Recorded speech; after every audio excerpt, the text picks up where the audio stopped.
Bernhard Walter is up early.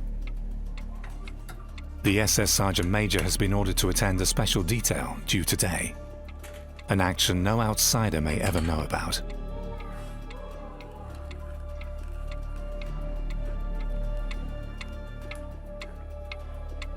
From his flat on the outskirts of Auschwitz, called Auschwitz by the Germans, it's only a few kilometers to his destination.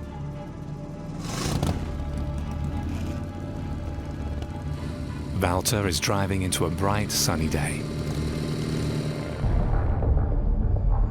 At this hour, Crematory 3 in the concentration camp complex of Auschwitz-Birkenau is already running. The camp inmates have to rise between 4 and 5 a.m. Work begins at 6. For breakfast, there's only hot broth. For some, like Dario Gabai, there's a bit more. Gabai is part of a special command, the so-called Sonderkommando. We was better than anything else. We didn't have bad, that's why we survived a lot, because we had good, enough food to survive and enough things, clean and everything else. It's a tiny but vital bonus, yet it comes at a price. From the sleeping quarters under the roof, Gabai descends the few steps down to the incinerators. This is where the special commandos are working round the clock in 2 12-hour shifts starting at 6 a.m. After 7 days, the shifts are reversed.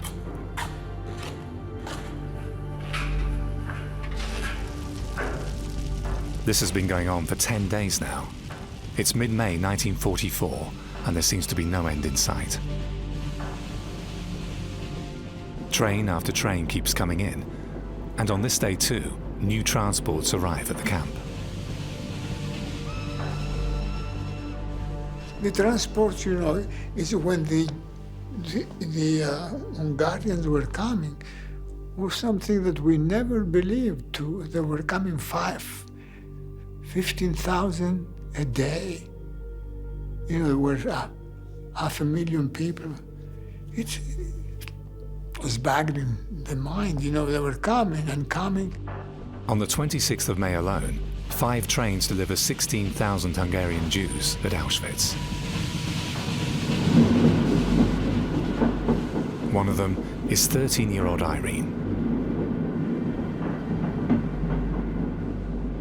The younger children, nothing was said to them. They were close to my mother on the floor, and the rest of us a little further.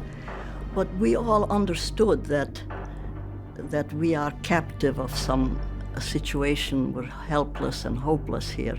And there is just such fear that the fear was so strong, and yet always thinking it can't be as bad as it looks. There's always some kind of hope.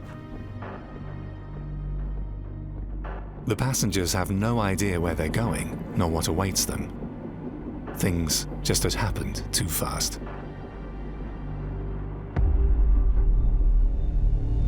Europe in spring 1944. Germany and her satellites, among them Hungary, still control large parts of the continent. Yet the Allies are advancing on all fronts. The Red Army has reached the eastern borders of Hungary, whose leaders are thinking about switching sides. To counter that option, on March the 19th, 1944, the German army moves into Hungary.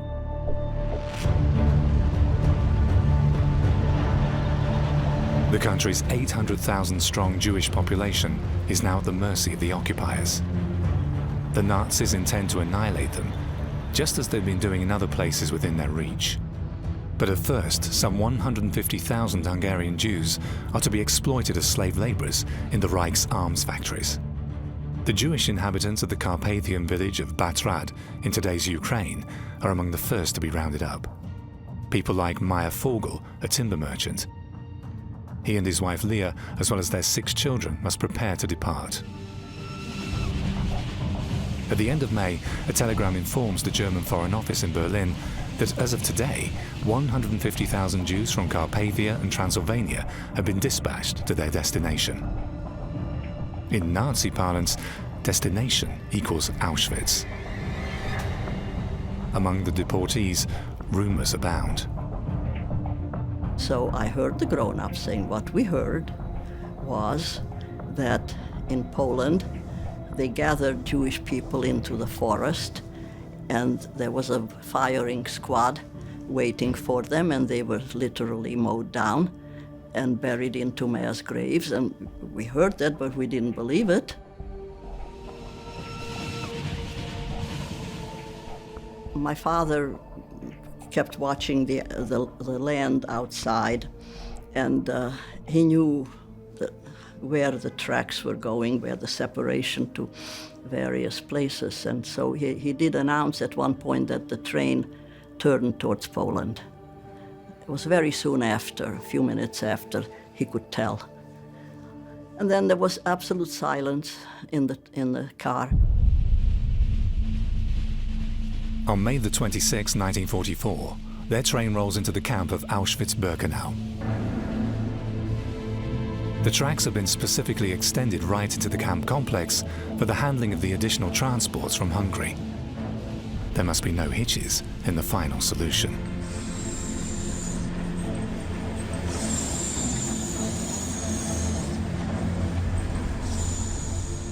My father looked out there, and when the train stopped, he looked out and he said, "This is not the forest, I see barracks, and I see prisoners in striped uniforms and some soldiers, but a lot of barracks, and it looks like it's a labor camp, it's a work camp."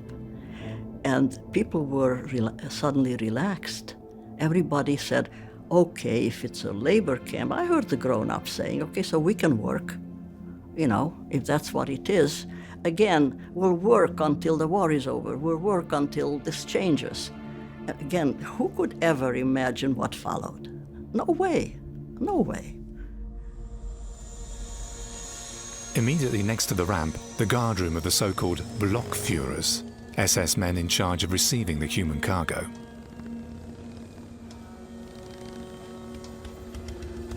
A most suitable place for Bernhard Walter to park his motorbike.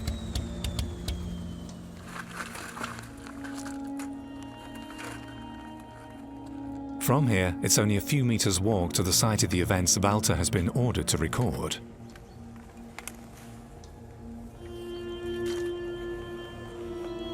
Even at this early hour, everyone's busy at the ramp. A column of Jews from Hungary is about to be processed, as the SS calls it.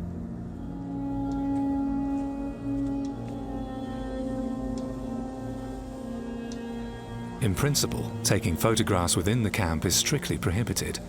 Yet these days, Bernhard Walter operates his camera for all to see. His photos the only ones ever to show an extermination camp at work.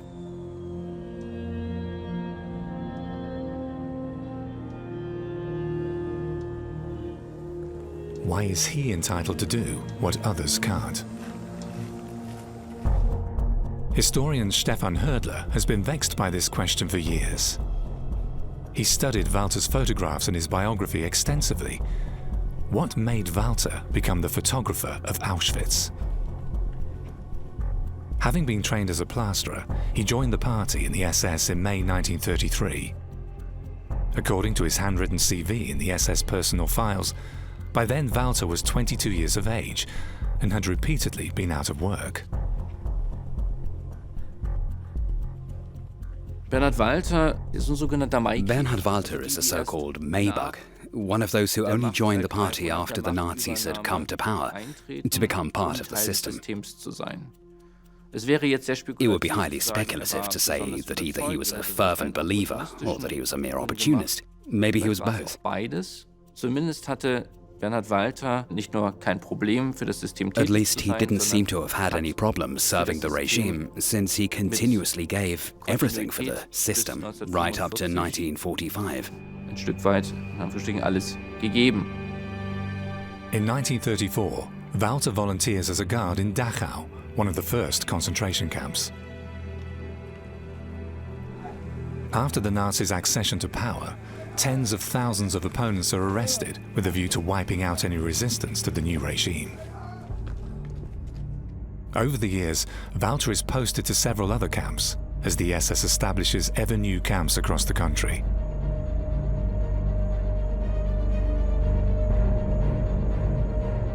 In January 1941, he reports for duty at Auschwitz in Upper Silesia, a former province of Poland that had been annexed by Germany after the Polish defeat 2 years before. In early 1940, the Germans convert a Polish army barracks near the town into a concentration camp. After 7 years with the SS, it's a familiar sight to Bernhard Walter. Even the inscription over the gate is the same as that of his first posting at Dachau. Arbeit macht frei, work sets you free. At Auschwitz, he's entrusted with a special task. Having cracked his skull in a car accident, Walter is unfit for guard duty. Yet the SS stick to their old hands and retrains him as a photographer. At Auschwitz, he's assigned rooms in Block 26, and is charged with setting up the ID section and establishment of the so-called political branch in each camp. It's a pleasant posting. The inmates have to do most of the work, and there's another SS photographer subordinate to Walter.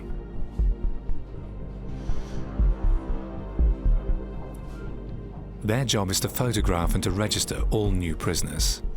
If one should manage to escape, his picture would be displayed all over the region.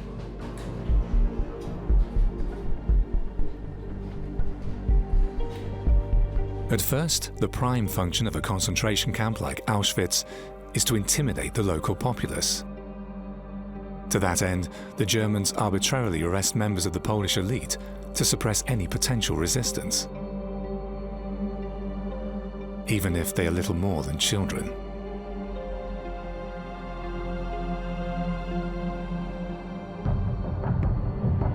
At Auschwitz, Walter is promoted to Hauptscharführer, the second highest NCO rank within the SS, the equivalent of a sergeant major in the army. As head of the ID section, Walter enjoys special privileges. His wife and their 1-year-old son get permission to join him at the camp. The family soon grows. His wife gives birth to another boy and girl. It's all in line with the family-friendly approach of the SS.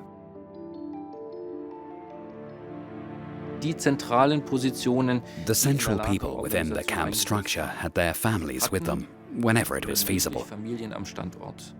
Und aus Sicht der SS war das immer ein beruhigendes The Element, SS always genau considered diesen this as a Privatrahmen soothing zu haben. element, Und dementsprechend diese to have a Balance private backdrop zwischen with a view to meistens balancing auch out what the SS files called schweren hard Dienst service by relaxation at und dem home. Ausgleich im privaten Haus. Bernhard Walter doesn't merely take shots of prisoners, but also of other SS men. As official camp photographer, he's present at outings and at parties.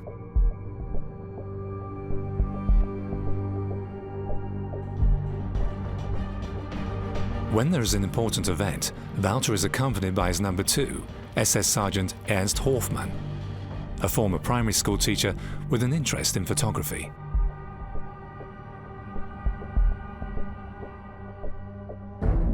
That's why Walter himself can be seen in a photograph of SS Chief Heinrich Himmler, taken during a visit at the camp in July 1942.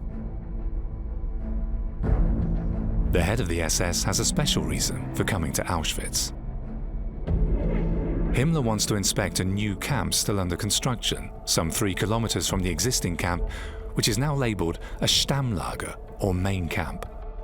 The new site is near the village of Brzezinka, called Birkenau by the Germans.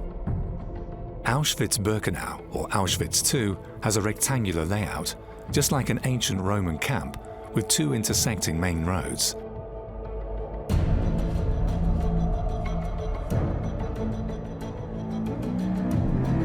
They separate the barrack blocks where the inmates are penned up. Then, set up conveniently apart, there's the barracks for the guards.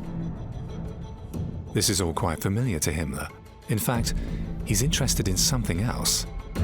There's a former farmhouse at the periphery of the camp. Of the so-called White House, merely the foundations are left. Camp Commandant Rudolf Höss has had 4 airtight chambers installed in the building. He now demonstrates to his boss a new method for the systematic killing of Jews, which the regime has initiated the year before. Up until then, they were mostly shot. In the White House, they die by the discharging of a poisonous gas, Cyclone B.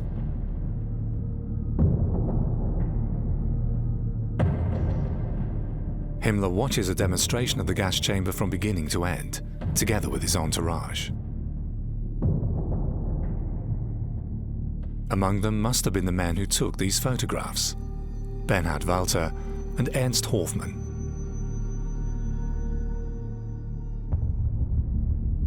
Himmler is impressed. What's more, Auschwitz is conveniently located close to several important railroad lines. And since other extermination camps such as Treblinka, Belzec and Sobibor have been given up in view of the approaching front lines, Auschwitz now becomes the main murder factory.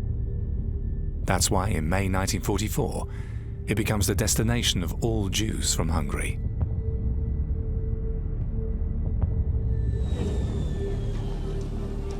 When the train carrying the Vogel family arrives on May the 26th, the SS in Auschwitz-Birkenau has been receiving such transports for nearly 2 years.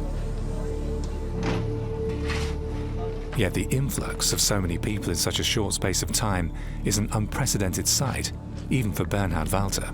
More than 430,000 persons arrive in just 8 weeks. The so-called Hungarian project is an event of such magnitude that Walter is expressly ordered to record it with his camera. It can be assumed that these photographs were taken on the personal orders of Rudolf Höss. He had been the camp's commandant until November 1943, and he returned in May 44 to take charge of this special operation. And of course he wanted it to be a success story and have himself portrayed as the expert in concentration camp administration. The images shot by Walter during the last week of May seem to have been intended as a kind of performance record. Höss wants to commend himself to his commander-in-chief, Heinrich Himmler. The message, "I have everything under control." Soon the door opened, and shouting, yelling, always, raus, raus, raus. And then leave everything behind.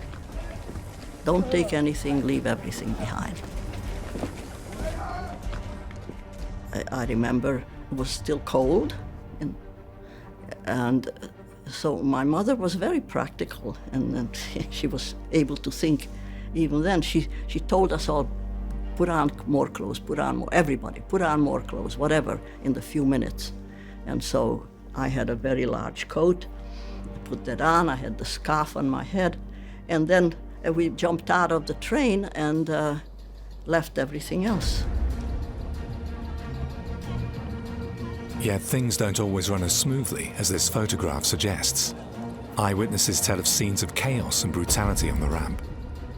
Bernhard Walter sees no use in images that might undermine the impression of a perfect processing of the deportees.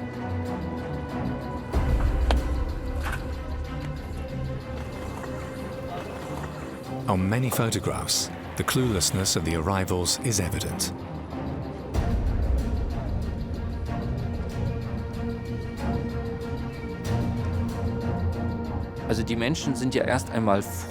They were just glad to get out of this wagon, to get some fresh air and maybe see their relatives or some friends from the other cars again. So there is a kind of relief on their faces to have at last arrived somewhere, and that supposedly the ordeal of the journey was over.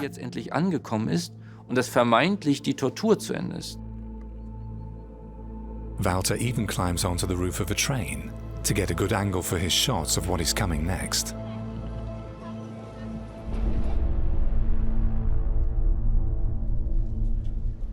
The arrivals are split up into 4 columns. 2 on the east side of the ramp, looking towards the gate. The other 2 on the west side, looking into the opposite direction. All columns are adjusted around a central space, which remains unoccupied. Then the train is halved to enable access to Camp Road B.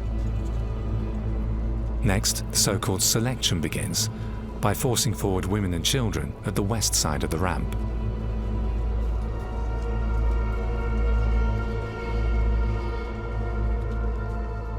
Irene Fogel recalls. And so all at the move, the crowd moved up, and we moved, and suddenly we were in front. And we were facing a dozen Nazi soldiers and dogs, and there was one who had a stick. The SS men used their walking sticks to speed up the crowd.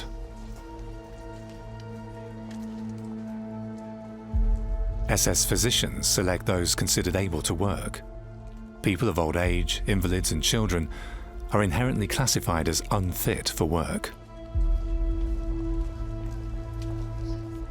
My older sister, who was 17, she was waved this way, and she was off, because wherever you were told to go, many went. It was not just one person. It was 1, 2, 3, many went.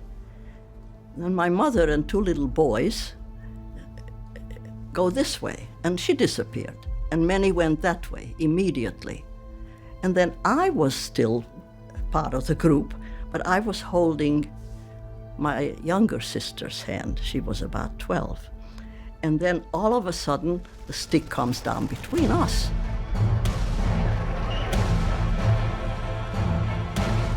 The last photograph of Edith from Better Times. And I'm being motioned to go where my older sister went, and she where my mother went. And this is when I stopped. I stopped on the side because I said, oh my God, my mother is long gone, and so many others went already. She's not gonna catch up.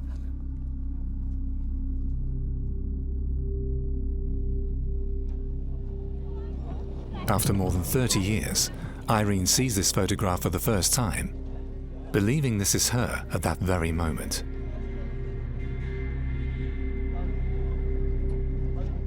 Not at all. I was standing there just absolutely in terror. I was just so suddenly frightened for her. I suddenly realized that here, we had it in our head that it's a work camp, a labor camp. So far, it looks like it's a labor camp. Young people are separated, makes sense, they will work. Old people, mothers and children are separated. We will meet again. They'll be in some kind of a camp.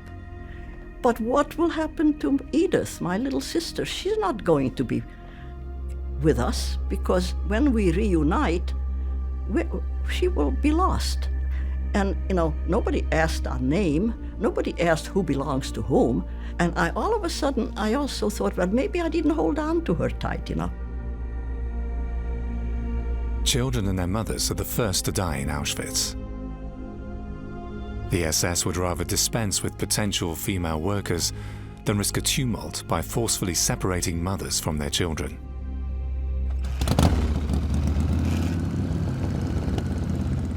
This morning, the photographer has captured everything he had intended to shoot at the ramp, so he proceeds to the next motif.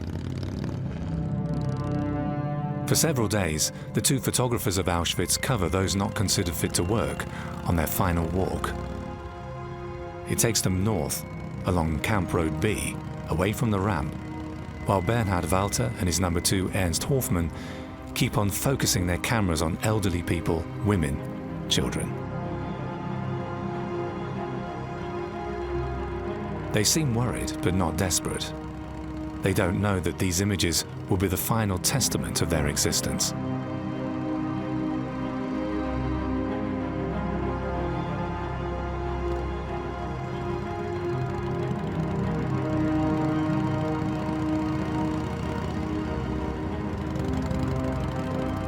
After 1.5 kilometers, Camp Road B leads into a small wood, still inside the camp fence.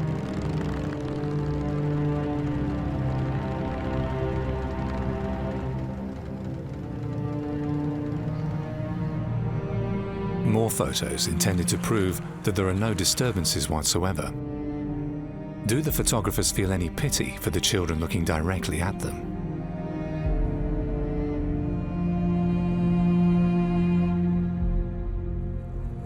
Bernhard Walter is a father himself, a popular figure among his comrades, as this sketch from his Auschwitz days shows.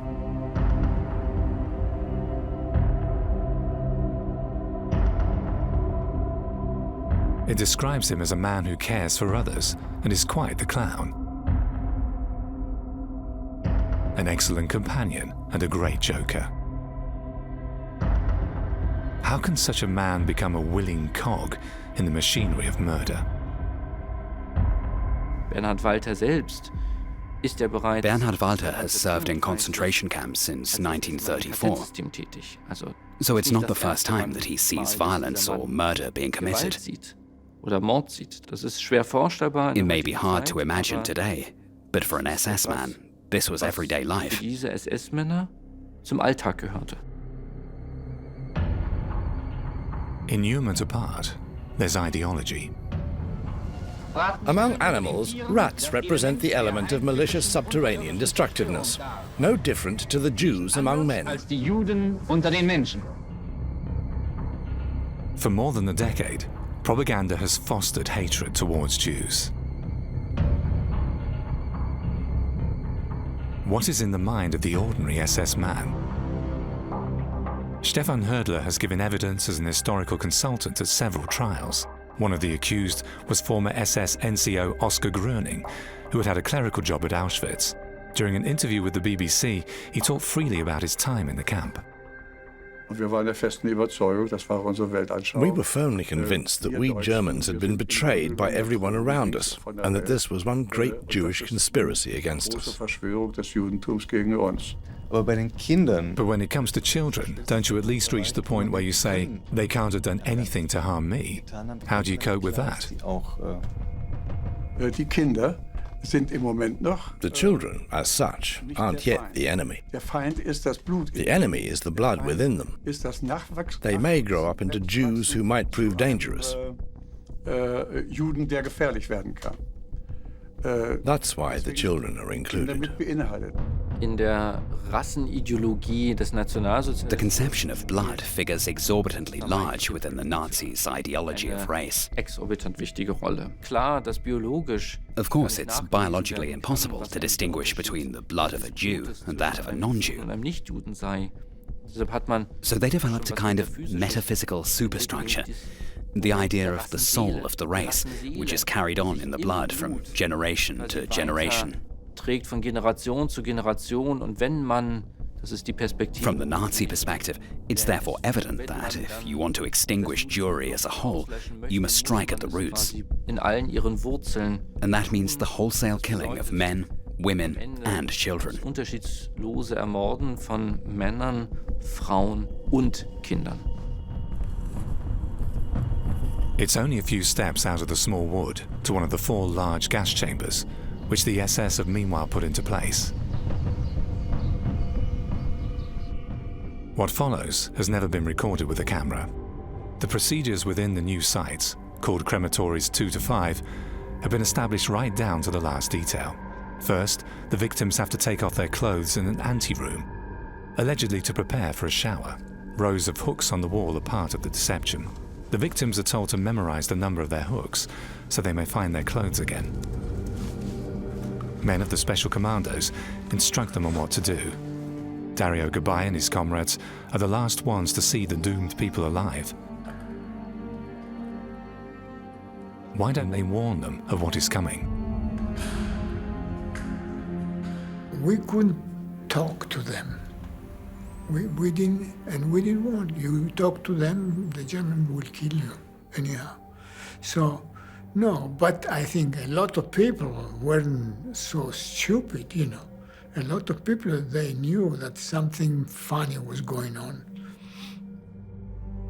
After that, they enter what is supposed to be the shower room.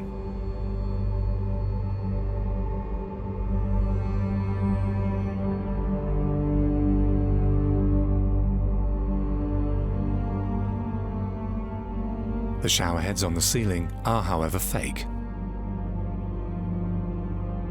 The main features of the room are the grilled cages, which lead up from the floor to a hatch in the ceiling. This is where Cyclone B will be thrown in. The room is about 230 square meters large. Some 1,600 people are herded in here at the same time. Once the door is closed, there's hardly room to move.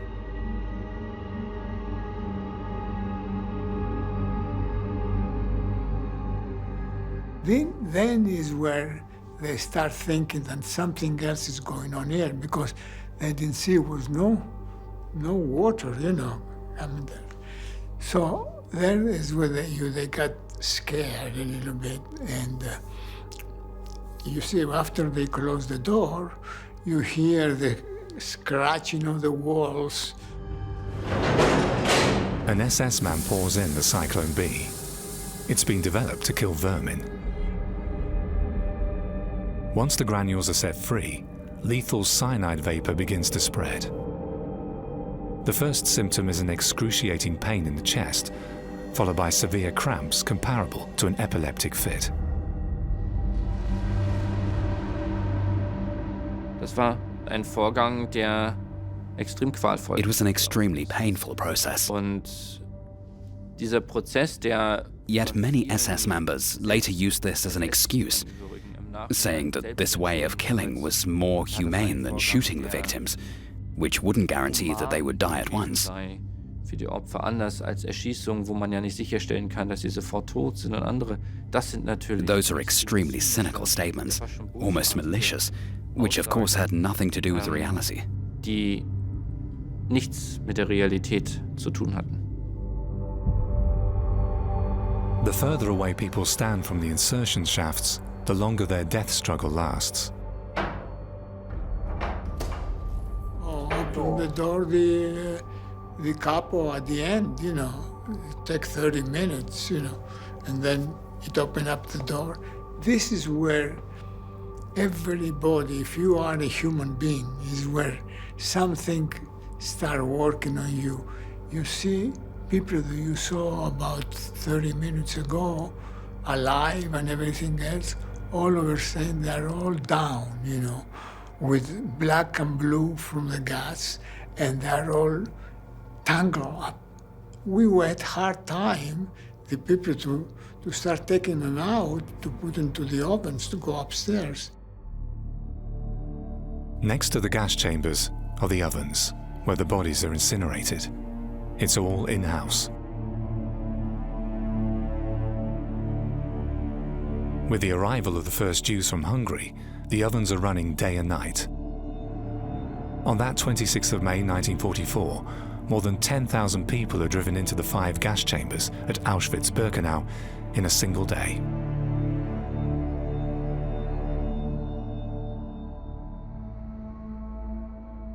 Fairly close to the crematories 4 and 5 with their gas chambers and ovens, the so-called central sauna, also called the bathhouse by the camp inmates.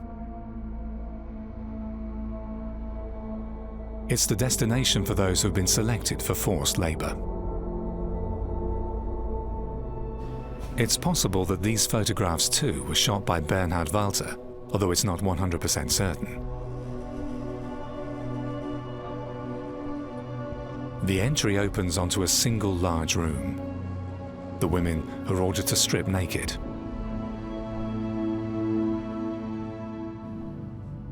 Then they have to walk along a corridor into another room where their hair is cut.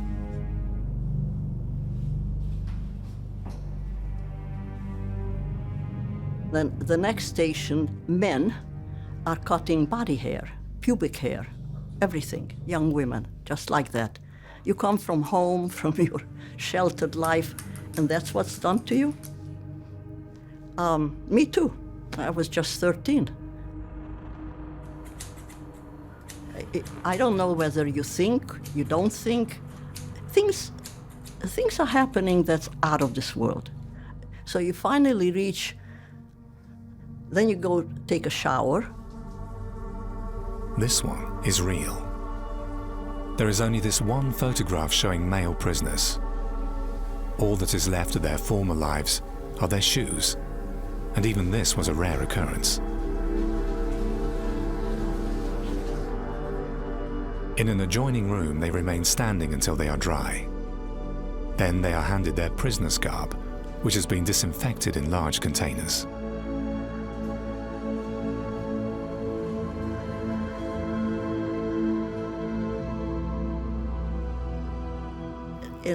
We got uniforms. We did get that sack of gray dress. And so you go and pick one up, and sometimes they let you keep your shoes and sometimes they don't. I think we were allowed to keep the shoes. And so this process is fast, but out of this world process. And you come out and you're transformed into a creature. You're no longer a person. To Irene, the process seemed interminable. But how much time has actually passed between her arrival at the ramp and her present state? Stefan Hödler has carefully screened the photographs from Auschwitz and has found hints in the images of another transport. Als Beispiel hätten wir einmal eine. Here is a series of photos from a transport from Takovo. Und wir haben Fotos von der Ankunft. These show the arrival of the deportees at the new ramp, Bis hin zu Aufnahmen until finally showing those selected for forced labor in their striped prisoners' garb. gestreiften Häftlingskleidung zeigen. Since the rail tracks were laid out precisely along an east-western axis, the shadows allow the height of the sun and thereby the hour of the day to be determined. So the train on the right must have reached the camp between 11 a.m. and noontime. Faces of single deportees, such as that of Stefan Balajar, an apothecary on this transport, can be found again on the images showing them in their prisoner's garb. Again, the shadows give clear evidence about the hour of the day. Nach dem Sonnenstand zu urteilen sind die Aufnahmen. These photos were taken at about 5 p.m., judging by the height of the sun. Den gesamten Ablauf von Ankunft des Transportes. So we may assume a time span of a mere 4 to 5 hours between arrival and the gassing or the kitting out of the prisoners, Sitzen können. Mit 4 or in SS terms, the dispatching of a transport. in der, wie es die SS sagte, Abfertigung eines Transports. 4 to 5 hours. According to this photograph, dated May the 26th, 1944, the selection took place at about 8 a.m. So the transport would have been what the SS euphemistically called dispatched between noon and 1 p.m. How many of those shown here were murdered during the next few hours? Die Mordrate war extrem hoch. The kill rate was extremely high.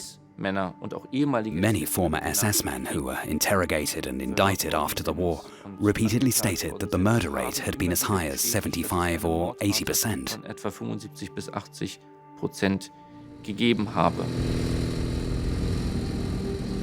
At about 5:30 p.m., SS men like Bernhard Walter call it a day. He probably returns to the main camp, back into his office rooms at the ID section in Block 26. It's here that the photographs of the Hungarian project are being processed. The intention is to assemble them into a photo album. It's an idea of the Commandant Rudolf Höss, who wants to demonstrate his prowess as a taskmaster to his superiors.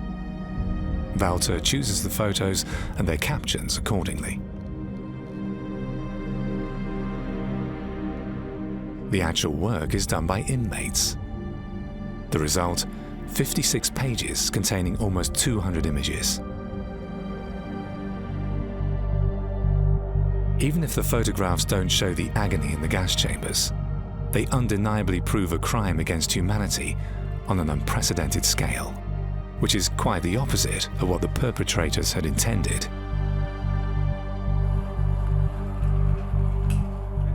According to a prisoner of the ID section, there were 15 copies of the album. It's safe to assume that SS chief Heinrich Himmler received one of them, and that Höss proudly sent other copies to high-ranking figures of the SS.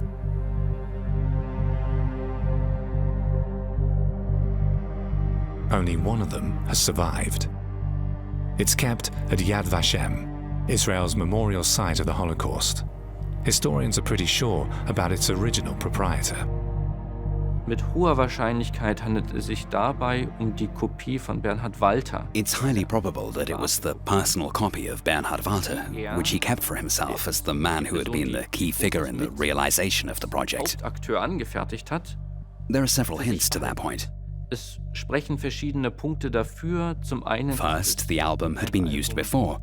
The original photos had been taken out, and new glue was applied for this version, which explains the inferior quality.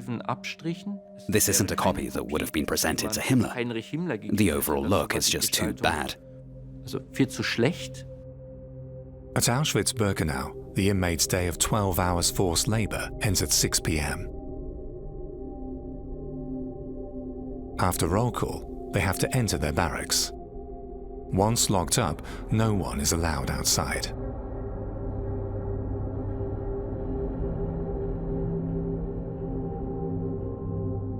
For an SS man, there are several ways to spend his time off duty.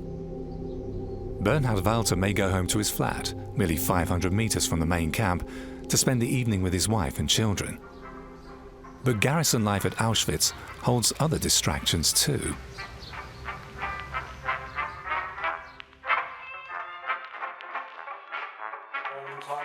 There are comrades, male and female, who often convene for private celebrations. For instance, at a birthday party for the second photographer, Ernst Hofmann.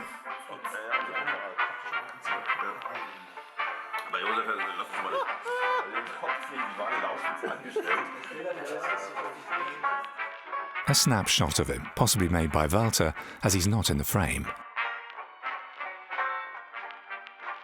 His presence at the occasion is ascertained by the birthday present. A booklet made up of caricatures of the guests. There is Joseph Erber, who works as a dispatcher at the ramp, nicknamed the Ladies' Man or the Booze Mixer. He will be sentenced to life after the war. Or Vera Navrat, called the beauty queen who loves photographers, an allusion to her fling with Ernst Hofmann. And finally, Bernhard Walter, the excellent companion and great joker, even if he neither drinks nor smokes, as is added as an ironic afterthought. Mass murderers having a party. Und es mutet schon etwas unwirklich an, wenn it may seem surreal to see people celebrating and laughing as if they were leading a carefree existence far from any war, quasi when around them people were systematically killed, and when, on the other hand, German troops were in full retreat on all fronts, especially since, in those final days of 1944, defeat was right around the corner. Gerade Ende 1944 klar ist, dass die Niederlage relativ kurz bevorsteht. On the 27th of January 1945, the camp is liberated by the Red Army without any military resistance. The Soviet soldiers come upon harrowing proofs of mass murder, which the fleeing SS had been unable to remove.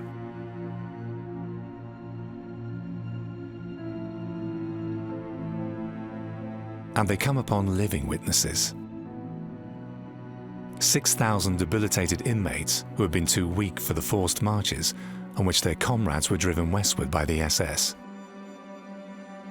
Most Auschwitz survivors would be liberated from other camps only months later.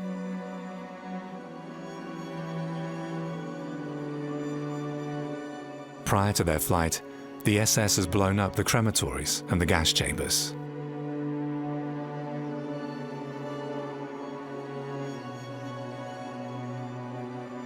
Bernhard Walter is among the last to leave Auschwitz in January 1945, after more than 4 years of duty at the camp. Along with the camp staff and many inmates, he ends up in the Harz Mountains at another concentration camp called Mittelbau-Dora. It's an underground production site for V-2 missiles, which makes extensive use of forced laborers. In April 1945, this site too must be evacuated in a hurry. In the general turmoil, Bernhard Walter leaves his copy of the Auschwitz album behind.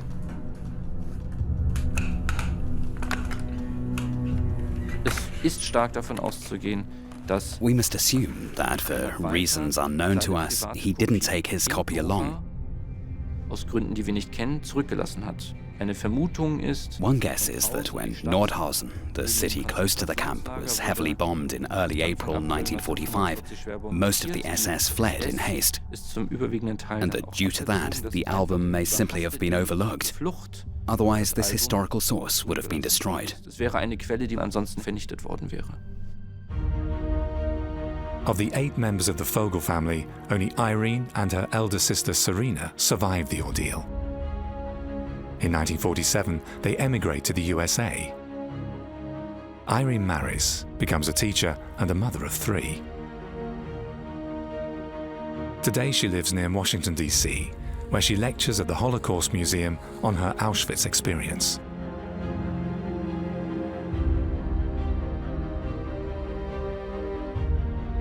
Especially on that day in May 1944, when she lost most of her family at the ramp of Auschwitz. A day which has marked her for life.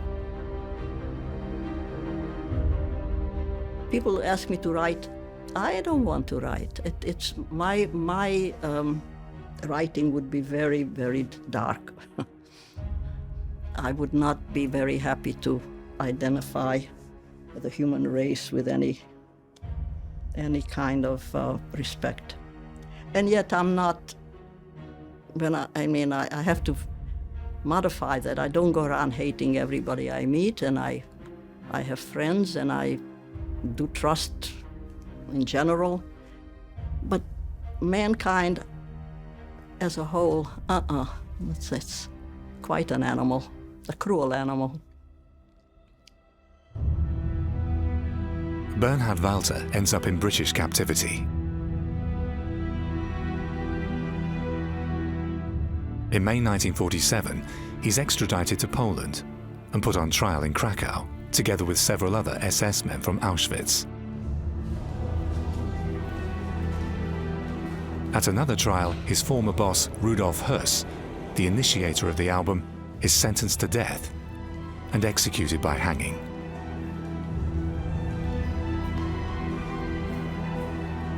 Walter is sentenced to 3 years in prison. He returns to his hometown in Bavaria in 1950. In 1964, Walter is summoned as a witness at the Frankfurt Auschwitz trials. Although he isn't indicted, he denies everything.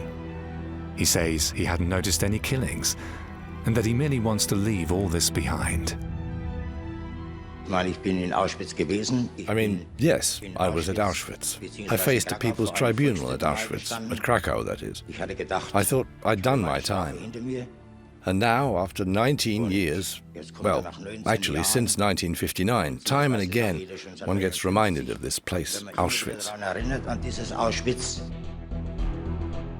Since his photographs are presented as evidence, Walter is questioned by the judge. And on these, there are rail cars. I took these. That was right at the beginning. It was you who took these pictures. Yes, I took these too. Yet he shows no signs of guilt.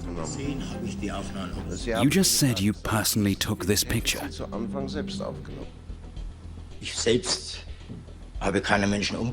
I personally didn't kill anyone. I had a clear conscience, basically.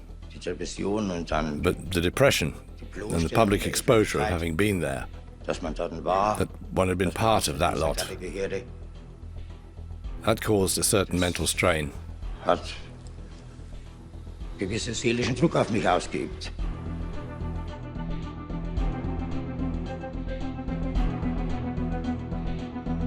Ein schlechtes Gewissen kommt da nicht raus. There are no signs of a bad conscience here. Sie wollen nicht mit den Fragen These men don't want to be pestered by questions. dass sie nicht mehr daran denken müssen und die They're happy Fragen to have put all that behind them. aufwühlen, bei denen And sie now eigentlich these questions would stir up memories they were glad to have dispensed with. aber etwas wie ein offenes Bekenntnis zur Reue. Only a few have delivered a frank confession or words of repentance. Wenige nach 1945 geliefert. Die Mehrheit Most of them managed, or seem to have managed, a more or less smooth return into society after the war. hat relativ problemlos, wenn sie nicht juristisch At verfolgt least worden, those who were not prosecuted. sich wieder in die Nachkriegsgesellschaft eingefunden. The photographer of Auschwitz dies in 1979 without having to face any further legal consequences. Of the SS men who served in Auschwitz and who survived the war, only 1 in 8 was ever sentenced for his deeds. A mere 800 convictions for the murder of more than 1 million people at Auschwitz.